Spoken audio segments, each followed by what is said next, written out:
What's going on, everybody? This is Coach Burke, and I'm here today with your daily dose. Hey, today is a good day to be in the house of the Lord, and today we're going to be talking about stuck, helpless, and waiting. Stuck, helpless, and waiting. I am so glad you're worshiping with us this beautiful Sunday morning. It's Memorial Weekend. It is summertime. We're in full effect. I apologize, I'm not there with you this morning. I'm actually in Ruidoso at Dustin McEwen's church this weekend. And so I'll be back this next week. I'll be back this Wednesday. Big Tim Crow will be here. Hey, we're gonna get into some scripture real quick. We're gonna dive right into this and we're gonna jump into it. Are you ready? This comes from Psalms chapter 40, verse 2. Psalms chapter 40, verse 2. This is what it says. He lifted me up out of the slimy pit, out of the mud, and out of the mire, right? That's just the nasty stuff. He set my feet upon the rock and gave me a firm place to stand. Come on, somebody. That is some good preaching right there. And man, I'm so glad you guys are here. We're going to be talking about stuck, helpless, and waiting. Now, there was an incident that happened back in March of 2021. Some of y'all were just little bucks back then, right? 2021 in March. There was this ship. It was a carrier container ship called the Ever Given. Come on, somebody. And some of the adults in here might remember this. And the Ever Given ended up, it ended up being stuck right in the Suez Canal. It like came up on land and it was like blocking and preventing other ships from passing through, which ultimately disrupted a global trade route for the world, right? It gained national news, but it got stuck, right? It grounded, it hit the sand and it wasn't going anywhere. This thing was humongous. And after 6 long days, this massive container ship finally was freed up to get back in the ocean where there was deeper water, and then the trade route was opened up and stuff. So, man, and so as I'm thinking about this, a lot like that ship, have you ever felt stuck?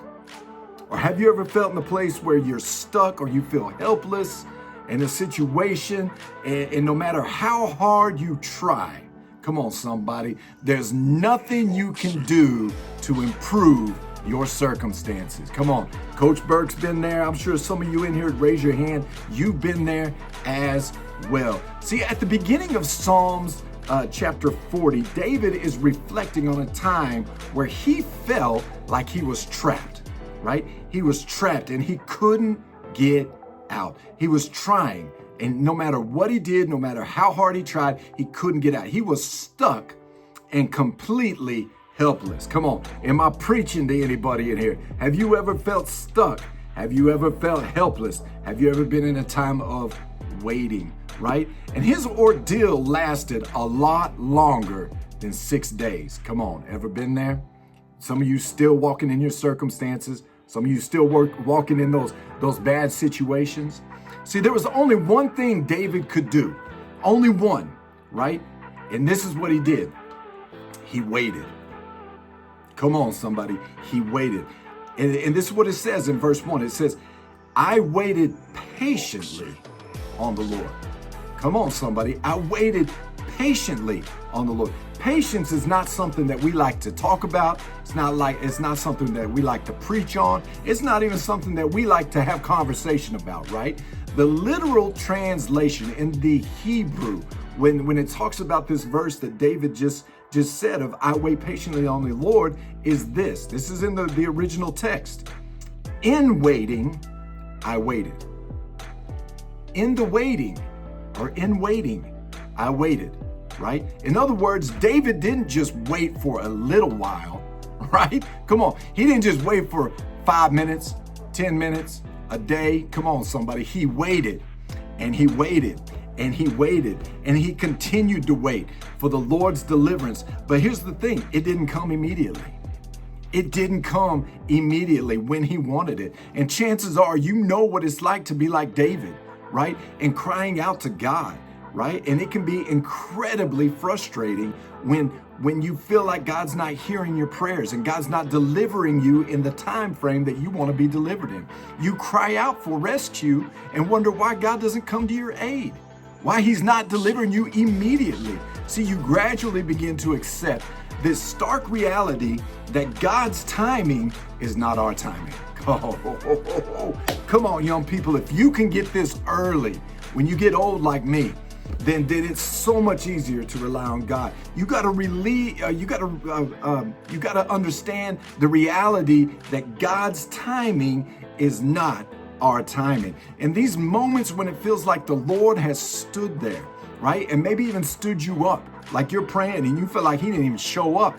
That's when we've got to resolve in our heart that we're going to keep trusting and we're going to cling to our faith, cling to his promises, right? With every fiber of our being. You know, David's situation was written, and there's commentators that have gone in and studied his writings and different theologians that have gone in. And one theologian and commentator, this is what they wrote about David's situation.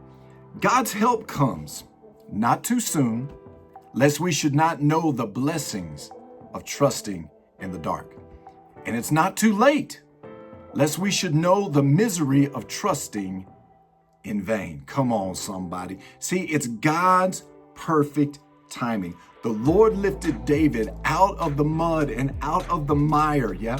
Once his feet stood on solid ground, David breathed a sigh of relief, come on somebody, and belted out a song of praise. Come on, somebody. Have you ever been there where you're going through something and God finally delivers you and you are so thankful? Some of you may be walking through stuff right now and you're like, Coach Burke, I have not experienced that. Hold tight, all right? Don't miss this. The sole reason David recalls God's deliverance in the past, and that's verses 1 through 4, come on, is that he faces yet another helpless situation in the present moment, verses 12 through 17, right? The reminder and the remainder of this Psalms, come on somebody, is that it makes this point very, very clear that God is in control and his ways are perfect. See, troubles without number surround me. That's what it says in verse 12.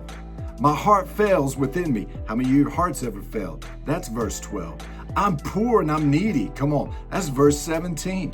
And then it says that David cries out, come quickly and do not delay, God. That's in verses 13 and 17. Come on, stuck, helpless, and waiting. Same song, second verse. Sound familiar? See, this is our experience. Where I've been there, where I've prayed for things. I'm still praying for some things that we haven't seen an answer to yet, right? But I don't give up. I keep bringing it before the Lord, right? We get out of one pit just to find ourselves in a new one further down the road. Come on. We've waited on the Lord in the past only to find ourselves waiting on him one more time, right? Because God's ways are not our ways. And if we can get that in our heads, young people, if we can get that down in our spirit, that he has your best interest in mind, that the steps of a righteous man or woman are ordered by God. Come on, stuck, helpless, and waiting. If this describes you, we need to learn from David. We need to learn from his example and remind our soul of this beautiful truth. Just as God helped you in the past, he will help you over and over and over again. He's not a guy that he should lie. He's got a plan. He's got a purpose. He's got a destiny for your life. It just may not happen according to our timing. Take heart. Come on, somebody. Take heart. He's not forgotten you. He will not forget you. He will not forsake you. Your trust is not in vain. Hey, we're going to break up into some small groups real quick. We're going to be talking about this. Stuck, helpless, and waiting. I'm glad you guys are here this morning. Let's get to it. Peace and prayers. God bless. I'm out.